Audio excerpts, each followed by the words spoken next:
Hi y'all, today we're going to be talking about the AK-12, the standard issue assault rifle for literally everybody in Battlefield 4. It's a pretty solid starter weapon, honestly. It's comfortable to use, it's enjoyable to use, it comes with attachments out of the gate because it's a starter weapon, so you don't have to grind really that hard on it to actually get, good setups for it. And in general, it's a fun rifle. It also has a unique little burst gimmick that we'll talk about that I personally don't use, but has its strength. And in general, it's just a good, solid gun. It's a good gun to, be your first weapon, your first introduction to Battlefield 4, if you will. Assuming you didn't start with a campaign. And this is a Battlefield game. Why would you? So the AK-12 is a fairly decent assault rifle, all things considered. It's got mediocre fire rate, it's got mediocre damage, it's got pretty good recoil control, it's got a pretty good spread. It's just fine. It's a very average, it's a very balanced assault rifle, and for that reason, I think it's a really, really nice learner gun, which is probably what the developers intended. So, in the way of attachments, pick your poison. I like the red dots the most, that's why I run the Cobra on it, but the PKS works fine if you want a hollow, and honestly, if you're really feeling a little silly, you could go for a longer range optic on it. I personally wouldn't, but you could if you so desired. In the accessory slot, I think you have two main options here. Obviously, the laser sight is just a free hipfire bonus. It's what I run. It's just convenient if you ever need to hipfire if you're in an oh shit sort of situation. But the magnifier is a totally fine option as well if you're running a shorter range optic, and gives you a little bit more long range capability compared to running, an actual scope.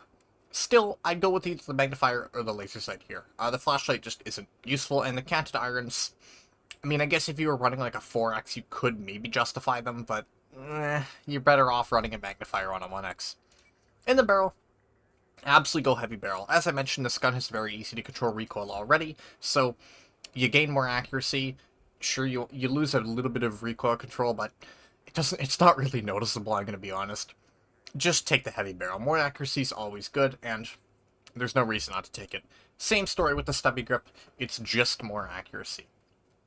Obviously, the underbarrel grenade rail is fine, especially if you're new, because it will just let you pull out your grenade launcher as fast as possible, but doesn't let you attach the underbarrel shotguns to it, so I'd probably go for stubby. The bipod is fine if you were going to play some sort of suppressive fire AK, but why would you do that? So, now into actual live gameplay. This is how we do things around here, so we're in an actual match on Dragon Pass, and I'm just going to show you what the gun looks like in the hands of an average player in, well, an average match. I'm not the best at Battlefield 4 by any means, but I consider myself fairly okay. I know what I'm doing. So, naturally, we're going to, well, play the game, use the gun. So, yeah. The AK-12, I'd say its strongest benefit is its good control and good spread. It's a gun that's very easy to use. Even if you're not burst firing, it's a very easy to use gun because you just kind of look at something. You'll still want to tap fire it, obviously. You'll want to burst in shots of 4 to 5. Seems to work best for me so far. But nonetheless, you get the idea. It's a very easy to use assault rifle. It's a very well balanced assault rifle. And it'll serve you until you unlock more specialized weapons or you become a shitter and use the AEK. It's a totally fine starter option that will get you used to assault very quickly, get you fairly used to how the game's gunplay mechanics work, and it's just a good gun. It's nice, it's comfy to use, it doesn't feel difficult, it doesn't feel annoying in any way. It doesn't really feel like there's anything majorly holding the gun back. Other than, well, my shit aim, of course. But it's a great little starter gun. So, yeah, at this point, we're basically just playing. This is what the AK-12 looks like. It's a Russian assault rifle.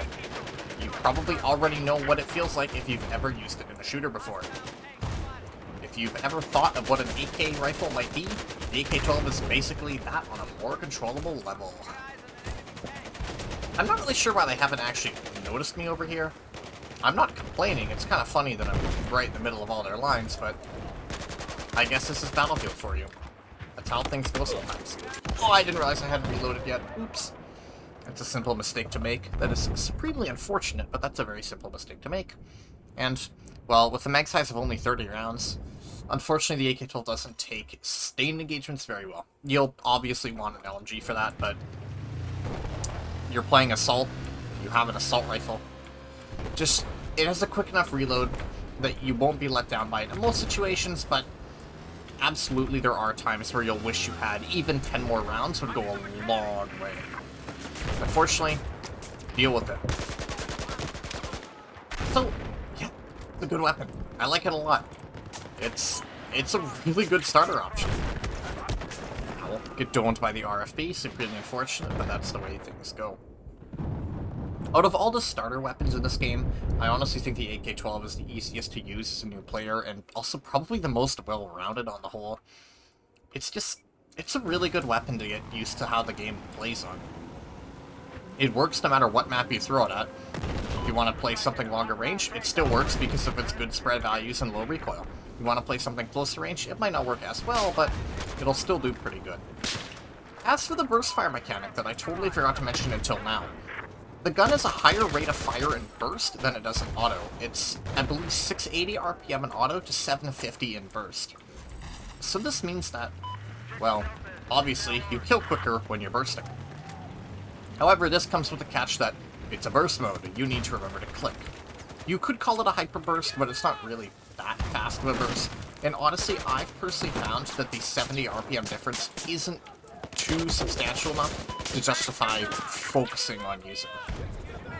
Oh, there's a friendly here. Okay, I thought there was an enemy literally right next to me. That could have been bad. Alright, we'll push along this field, probably get domed by the RFB user we encountered earlier.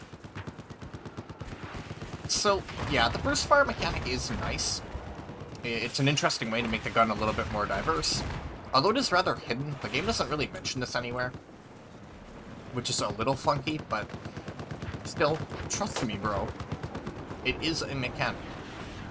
I think if you're very skilled, I think it could be worth just running the gun in burst fire if you were really confident if you're aiming and you're burst firing. But if you're newer or you just want to use the gun comfortably, a very relaxed assault rifle, you can just leave it automatic. You're not losing that much performance, honestly, so, you know, it's not a huge deal. It's not hugely important. Hopefully we can actually get into another engagement here, because as it stands, we're kind of running through the pass. I have this really bad feeling that I'm either going to get erased by an attack helicopter or erased by a boat.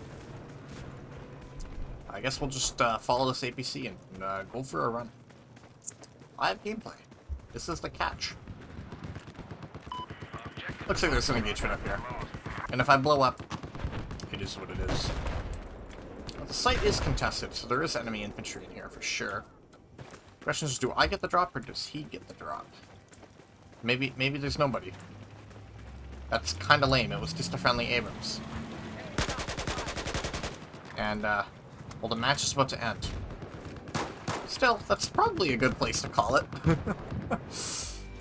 We lose. Let's go.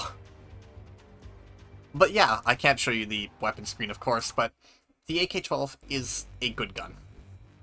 It's a good gun, it's well balanced, it's really easy to learn on.